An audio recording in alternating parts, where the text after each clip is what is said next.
Hello, everybody. Thank you very much for checking us out. This is Ekow Simpson.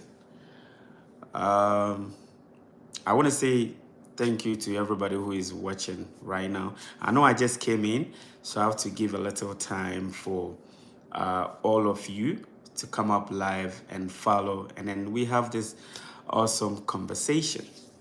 So basically, I'm coming your way again because there are lots that I have planned to put out, very soon. A lot of interviews here and there.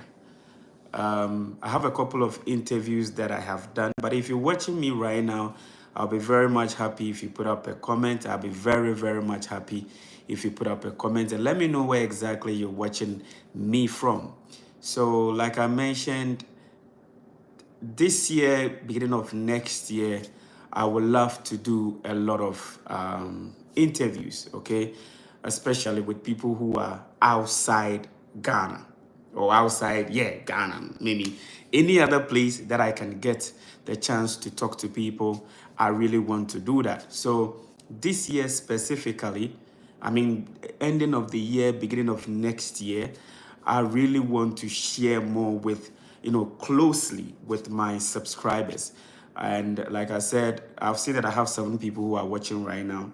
I'll be very much happy if you put up a comment and let me know where you're watching me from. Michael Benderwood, hey bro, I'm watching from okay, so this is New York. All right, New York. All right, thank you, Michael. Thank you, Michael.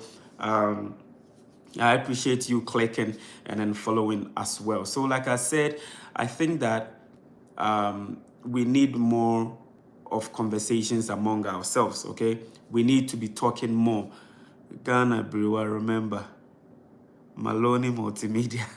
Hey, Maloney, big up yourself from Ghana Brewer. I said, do I remember Maloney? I would have to come back to it. So, hey, George, big up yourself. Big man, how are you doing? Greetings from Rochester Hills, Michigan. Big up yourself, senior. How are you doing? You know, we have a lot to do. We have a lot to talk about. A lot, plenty, a lot of businesses to talk about. Abeka Christiana, hey there, I'm watching you from Ghana. Hey, Abeka. Hey, Christy, my love, how are you? Don D'Agostino, Massachusetts.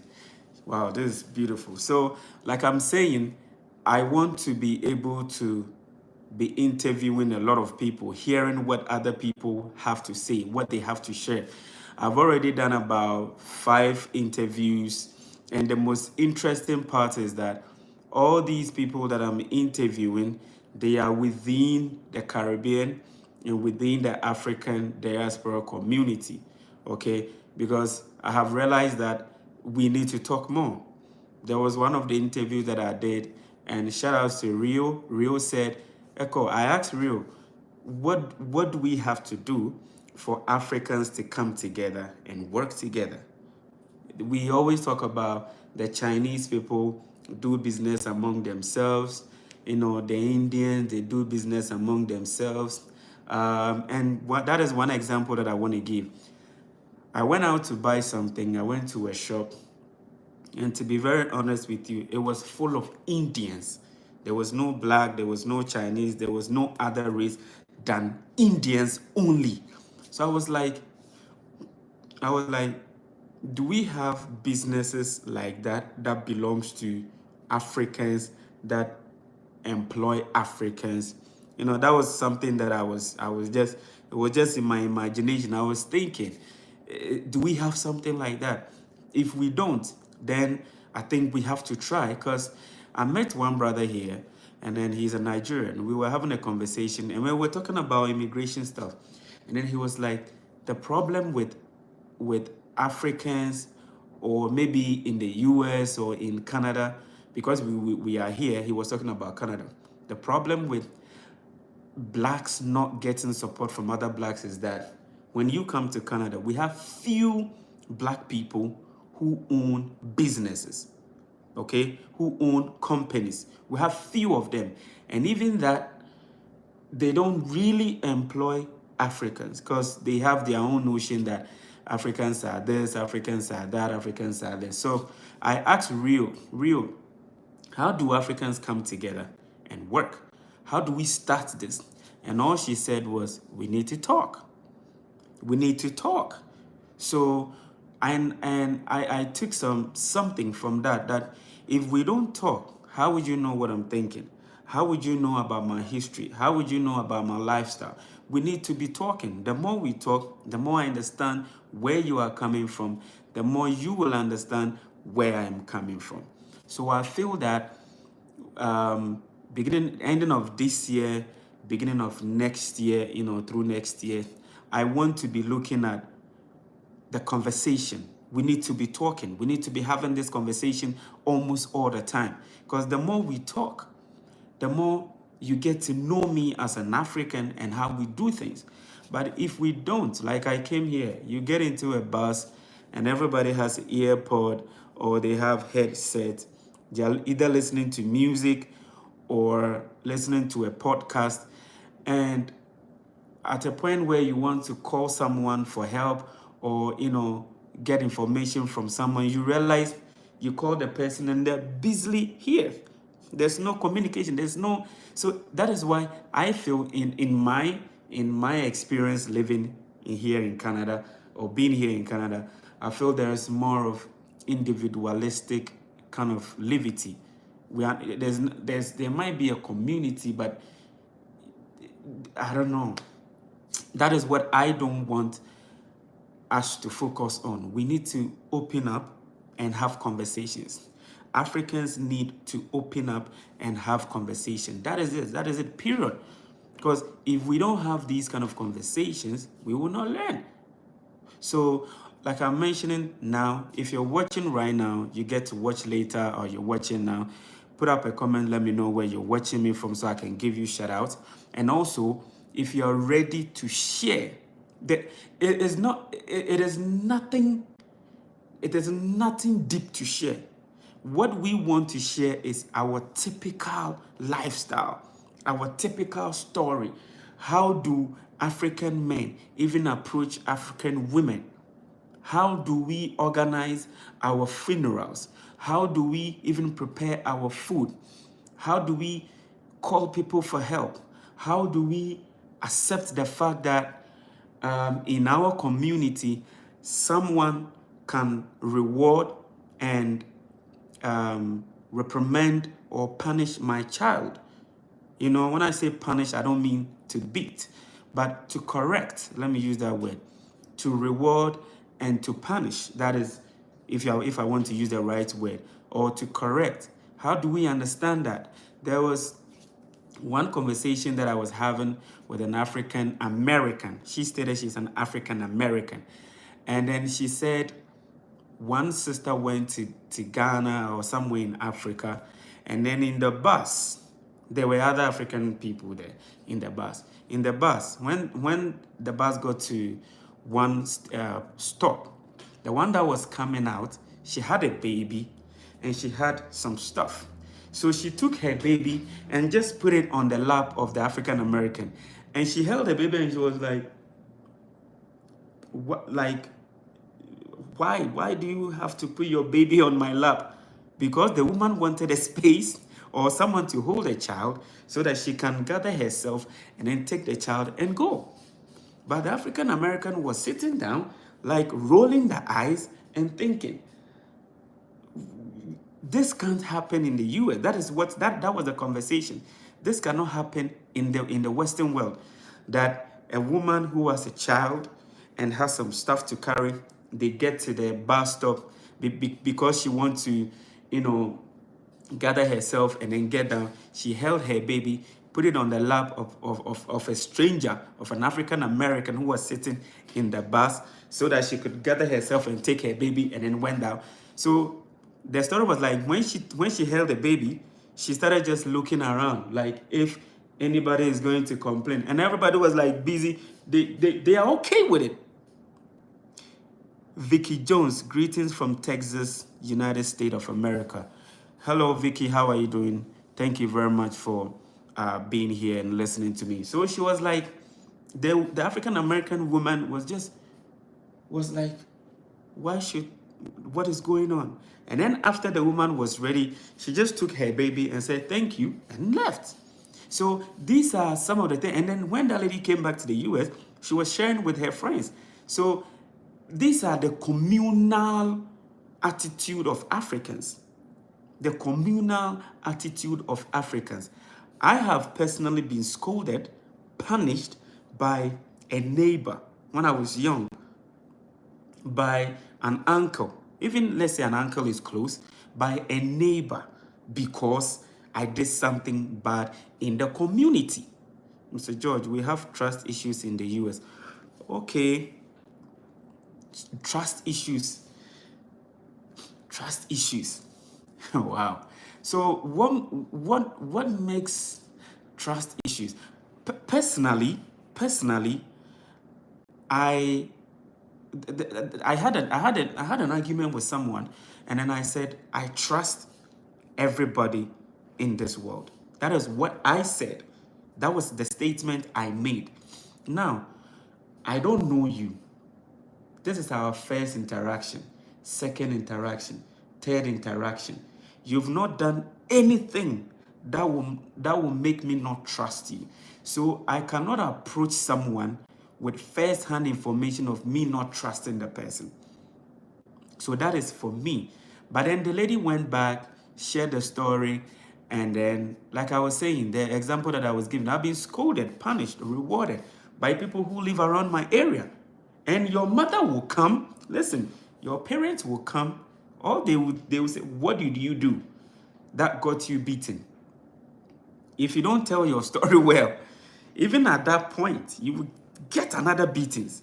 Before she will even go to that woman and say, thank you very much for correcting my child.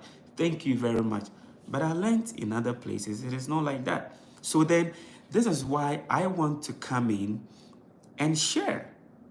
I want to come in and share. Okay, I want to come in and share. But in sharing, I can't be doing that by myself. Because with the lifestyle of Ghanaians, everybody and the experiences that they go through. And it will be nice, it will be prudent to have other people, other Ghanaians share their stories. Okay, Brown Coat Blue says, but in the South, elders will still not take issue with this. So it means that in the South, elders are okay that somebody correct their child. Is that what you're saying? Brown Coat Blue. How are you? It's been a long time. I think we talk on Instagram. So in the South, they are okay to do that. That is perfect. And I learned in this South Carolina or North Carolina, they still have a bit of the African culture, the African system, running through there. So if that is the case, that is where you're talking about, then I think you are right. And Alan Louise, what's going on, Ekow? Alan, I am good. I am perfect. Everything is fine. We give thanks and praise to the Almighty. Everything is perfect. I have no cause for alarm. I am great. All right? Yes, bro. Good to see you. Good to see you too, Alan Brown. Sorry. Brown Coats Blue. Alan says, that's where they at in the Carolinas. Okay. So in the North Carolina, yes, check my previous message for additional context. I will do that. So this is what I think that we have to learn from each other. This is all that I think we have to learn from each other. Let's have that conversation of knowing how we do things here. Okay? And then another interview that I had, the lady was talking about, was it about time? She was like, in the US, you also have something you call, Vicky Jones says, I can't wait to come visit Africa. Come to Africa. And Africa is huge, 54 countries. Big. Africa is big, 54 African countries. Come. Don't only think of Ghana. Well, depending on the language, that is one thing we also have to look at. In my suggestion, um, this is not compulsory, but in my suggestion, when you are traveling to any African country, maybe for the first time, to even visit, if it is not for a specific country that you want to go to, you may want to consider the language that we speak or the language that they speak. So if you're an English speaking person and then you go to Togo or you go to Benin or Senegal or there's Equatorial Guinea and all those places, they don't speak English. If it is for, like I said, if it's for a specific reason, maybe you're going for a tour, a short stay, that is fine. But if you're thinking of moving to Africa, you may want to look at the languages that they speak. So in Ghana, we speak English. In Gambia, I think they speak English. Uganda, Nigeria, Liberia. Which other countries speak English? Well, they're just, And so the faith family, I am new. I am now here. What are you talking about? Okay, so I am talking about the fact that we need to learn about each other's culture, lifestyle, and how we do things in order for Africans to bridge to work more together. Okay. I when you talk about the Chinese working together, I barely hear people say the Japanese are working together or the Singaporeans are working together. Mostly they want to say Chinese. Why? Because the Asian countries, they look similar. So they may even be Chinese or Koreans, Japanese or Koreans, but we will still say the Chinese, they work together. But when it comes to Africa, it is clearly partitioned,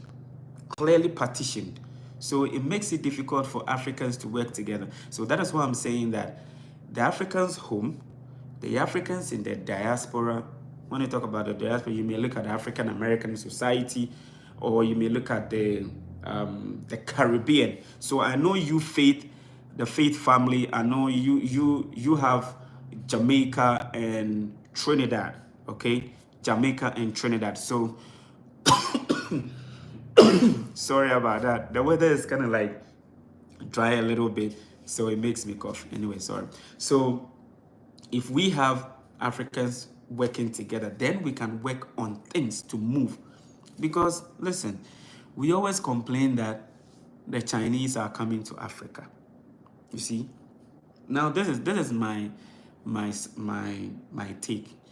We are sitting down complaining the Chinese are coming to Africa. They are mining. They are taking our this. They are taking our that. They are taking our this. But do we have the Africans around the world coming together to work on some of these things? Vicky Jones says, it will be my first time. If it's your first time, come to Ghana. I'm ready to take you in, show you places, meet up with people you want to meet up, and do what you got to do. So send me an email. We can, talk about something, okay?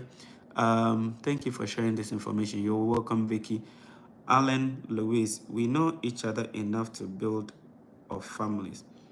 What are we working on? We are not. We have to work on ourselves first, because somebody's talked about trust. We have to work on ourselves first. Okay. Now, an African, you see, I've had a lot of interviews. I'll bring those interviews out, and then you will love it. The information given to the African diaspora is that Africans are not to be trusted. We are dirty. We live on trees. There's nothing going on here. There are diseases here. These are some of the stories that are being sent or that are being displayed to the Africans in diaspora, right? And we in Africa, it has been preached to us that African diasporas are gangsters. They just stand behind the doors, behind the corners, smoking weed, always robbing people, pulling up guns. They are lazy. Yes, they are lazy. They are not to be trusted. They are rough. So the information here and information there, it's keeping us, it's still, the gap is not being bridged. It's rather being opened because of the information that is in my head. If I see an African American, I would think that they are lazy, they are blah, blah, blah, blah, blah, whatever. If an African American is looking at an African, he will be thinking these people can't be trusted. They are dirty. They don't have any life. They live on trees. They don't have this. They don't. So until you watching me and I start having a conversation, then we will know that what they are saying is not true. What they've said cannot be true. So then let's start talking. It's about talking, like Rio said. Let's start talking. Let's start having a conversation. Without that and knowing each other, we cannot move forward, because when we learn about each other and then we close the gap, then we will say that, okay, now I know you, now you know me. It's like marriage. It's like a relationship. Let me read something here. Let me read, because I want to make sure that everybody is comment is being. Vicky Jones, I have been following you on your channel, on your YouTube channel. Thank you very much. I appreciate it. Alan says, dishonest bring distrust. Yes, and this is the message. I would even want to add something to it. Misinformation leads to dishonest that bring trust. If I am misinformed about Alan Lewis, then I will not be in a position to trust you. Do you get me? So I feel like it all boils down to now, if we don't talk and know about each other, I can't trust an African American or African diaspora. If we don't talk and get to know about each other, the African American will not trust an African. So we need to start informing ourselves. Brown Coat Blue says, when they carved up Africa, they were very intentional about it. I will talk about that. Many countries were created in a way that will split tribes to reduce power and resistance. For example, half Ewes in Ghana, half in Togo. Could you even believe that? The half Ewes in Ghana were agitating that they want to separate themselves because they feel they can be a country on their own. It was funny. And then talk about how intentional things. You see, somebody during the interview that I said I had, somebody said that Africans, Americans are the people that have the marketing skills. They can market very well. Americans can market very well. That is why it is so marketed to Africans that we, including myself, will save millions of Ghana cedis, convert it to dollars just to come and live here and make some few bucks. The marketing has been done. Look at how Year of Return was so marketed and promoted that 2019, that was, so COVID was 2020. So 2019 Year of Return, Ghana was massive. So that is what, let me read more. My eye, I have to get glasses. Half Akan in Ghana, half Akan in Cote d'Ivoire. Louise says, we know that's a lie now. Not all of us over here, but the message is out now. Okay. Hey, Barry, how are you? Barry, I'm looking at having a conversation with you. I sent you an email, so you may want to check it out. Let's schedule a date and have a conversation. One brother Ekow. Is it Patois? Because you like saying that wana, I don't know how to say it, but big up yourself, Barry, Peyton, Harambi. Okay, Golo Bayo, African proverb. If a baby dash he on your womb, he or she belong to you. But if he come out of your womb, he belongs to everyone.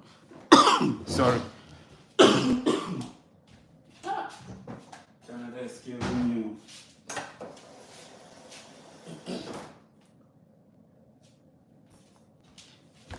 Yeah, sorry about that.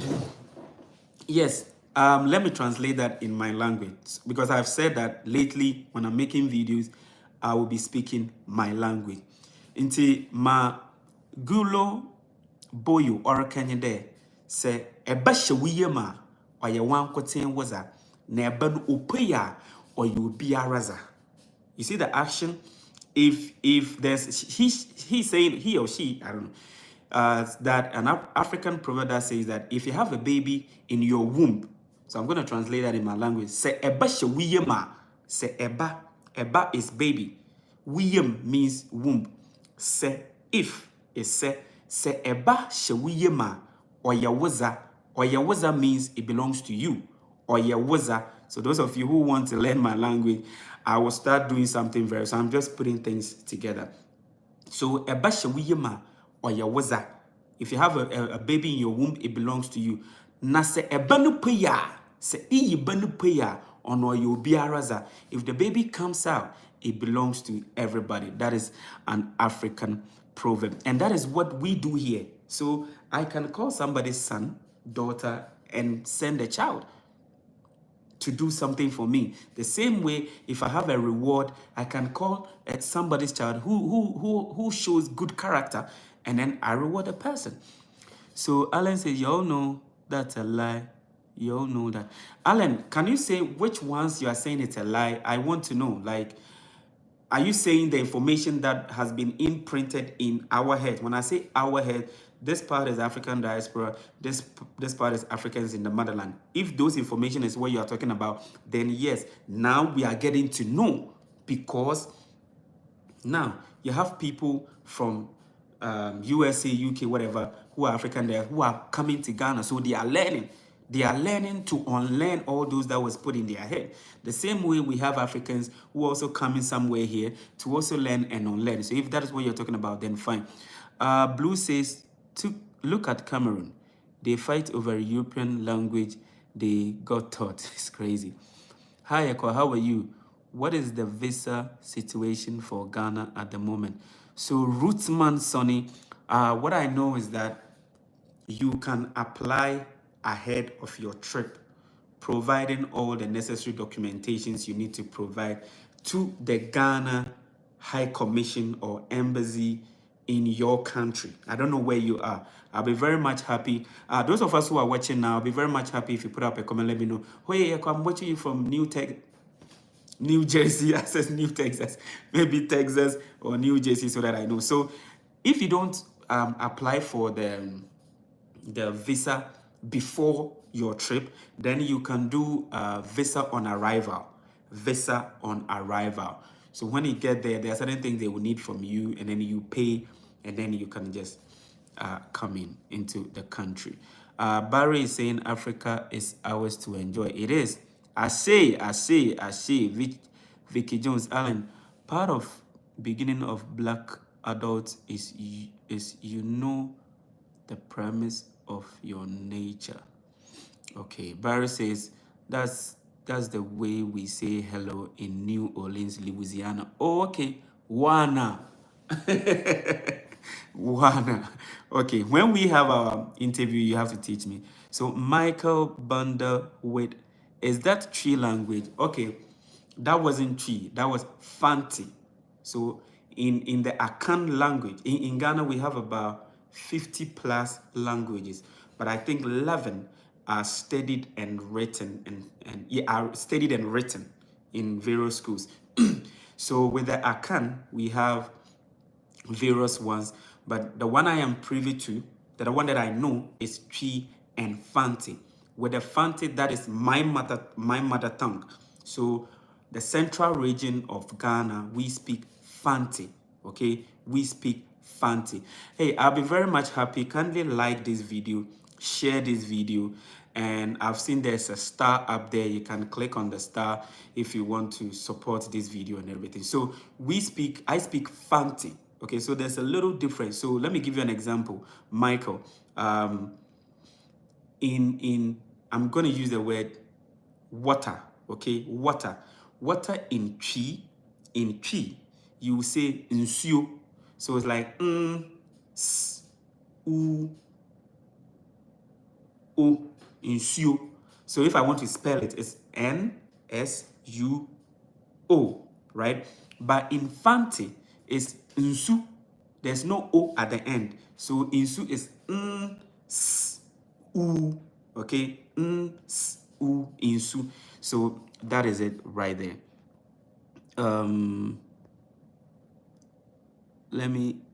So Vicky say, what language do you speak in Ghana? In Ghana, we speak, like I said, we speak about 50 plus, but every region or every community and the language that they speak. So in my community, in the central region of Ghana, we speak Fante. And there are people there's another community in central region that speaks Twi, but the majority of people in central region, we speak Fante. So that was the example that I gave. What you were saying about black gangsterism. Okay. In America. Okay. I am watching you from Aruba in the Caribbean. Whoa! Aruba. When I was thinking of visiting the Caribbean, it came up. And I think it's a Netherlands colonized country, or they speak Dutch or something. Can you just tell me more? Because when I was, I think I read it. Netherlands, Aruba. Yeah, I really want to visit the Caribbean though. I really want to visit. Okay, so Quinary says, hi, Ekow, blessed love. Blessed love, Empress. Blessed love. One love. Quinary, 9. Yes, blessed love, Empress. Blessed. Much love and respect. I love to be in the Jamaican society where you have like rastas and they are chilling. I really want to be in that community one day because I love Rasta people, you know. Part of being a black adult is the premise of your nature. So part of it is where you're coming from, your roots, if that is what you're saying. Barry says, we need to learn as many African languages as possible, especially Fanti. Oyampa, oyedi usua Fanti no. Oyedi usua Fanti no. Minyumede, kasa America, bebre wante. I know what I'm saying, most of you wouldn't understand. But nkakra nkra, when we say nkakra nkra, means small. So these words you'll be hearing in Ghana when it comes small. Oh, it shall be well, small. Nkakra nkra. And I love speaking the Fanti to you, even if you don't understand, because I would love for you to just listen, just enjoy, just tell yourself that I want to enjoy the Fanti. That's all. So the more I say it, you just listen. My technique for going to teach the Fanti to you, if you want to learn, mine will not be more of written. Mine will be fluency. Okay, making you understand what to say and how to say it. Mfantina na yabaka. Inti makana ha Ruth Mansoni Ossi, yes, we are part of the Dutch kingdom with separate status. Okay, so I read about that. So beautiful people, I will be coming your way most often with live videos like this because I feel like I have been sleeping for a while because I was trying to get myself together, get myself together. There's a lot. Get myself together and see how best we can all, learn and push Africa to the other side. So if you're watching me now and then you feel like, hey, Ekow, I also want to share. I want to tell you where I am from, how we do things, how our lifestyle. That is all that we want to start sharing. If you're ready to do this, You can leave me a comment here, or you can send me an email. My email is always in my description, okay? You can send me an email there, and then we will connect, and then we will do more. And definitely at some point, maybe that will be when we are dead and gone. That is where our work will be actualized, okay? And then Africans will come together and work. But so far as we are living, we want to try and project positivity and project togetherness. I know it's going to be very difficult, very, very difficult. It's like Africans saying that we want to come up with a common currency. I know they've been trying, doing their best, but it is what it is. It's still at where we are, because Ghana will say my currency is this, Nigeria currency is this, Togo currency is way this.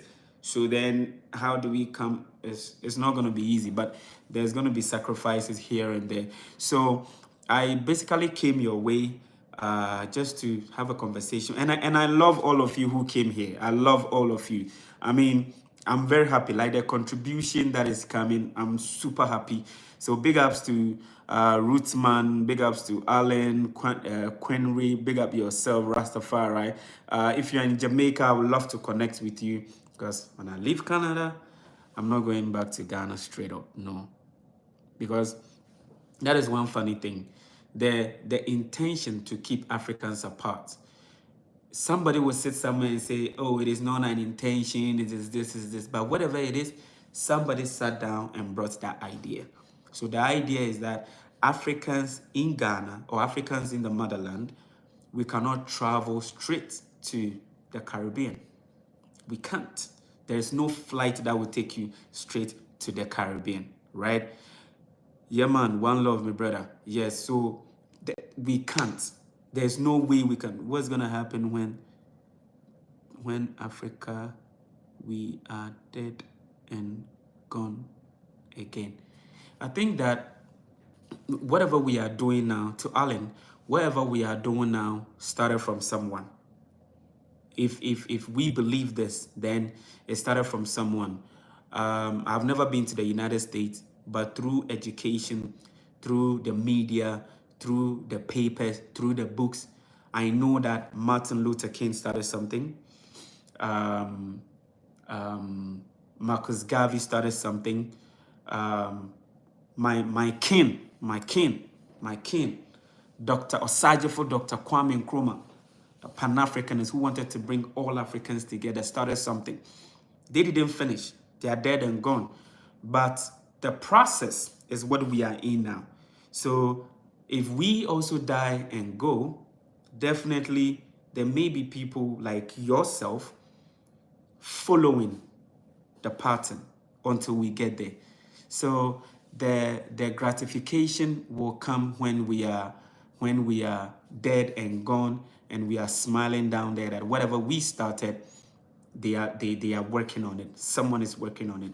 Sometimes when we celebrate September 21st, which is Kwame Nkrumah's birthday, and I think it's a holiday, statutory holiday in Ghana, some people say that Kwame Nkrumah might be in his grave crying that whatever he started hasn't been accomplished. But he may be smiling too, because he's realized that a part of Africa is still fighting. Look at Burkina Faso, Ibrahim Traoré. Look at what he's doing. I'm not privy to a lot of the things that he's doing, but I'm happy that he's taking his part of Africa and want to man it himself. He's manning that part of Africa himself. And now everybody, every blessed day I wake up and I get messages from African Americans, African diaspora who follow him. They send me videos and say, Ekow, watch what this guy is doing. So it's a process. Someone will come and take charge. There are slave inventory records of Fanti Ashanti and Chromantini being sold in New Orleans. That's how my wife is a descendant of the Fanti. Wow. You know what? My first trip to the United States, if I get a chance to come, I want to visit North Carolina, New Orleans, Louisiana. I think Louisiana, New Orleans, I think they are the same, I don't know.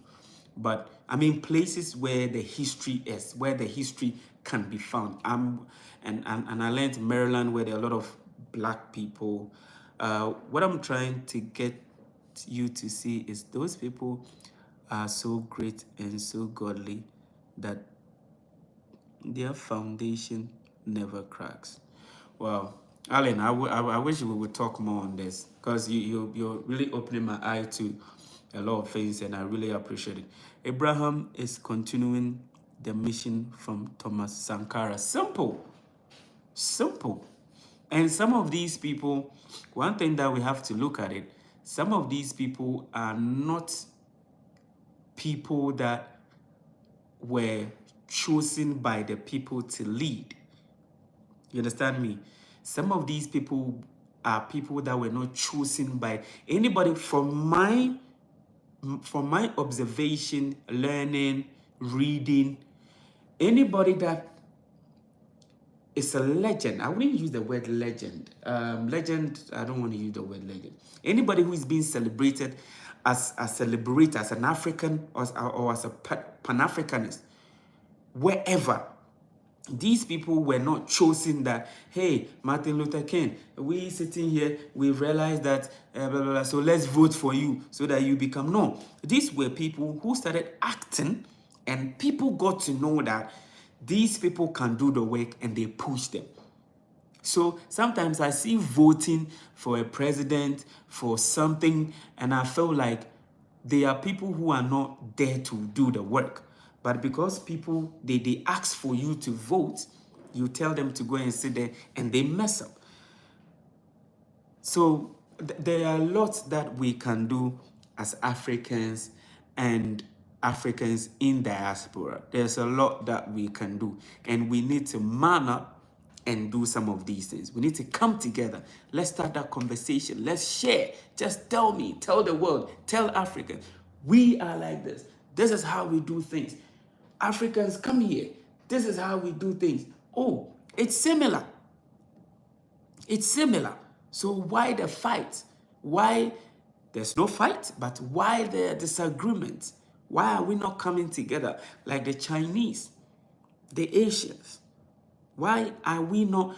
Why can't I set up a business and trust my African brother or sister to work on it? Because I don't know you. We don't share. If we start sharing, we will know what to do next. Thank you very much for checking me out. I appreciate all of you. Share this video, comment this video, support this video. We're going to be doing this more. Ashay, big up yourself for watching my video. Peace out.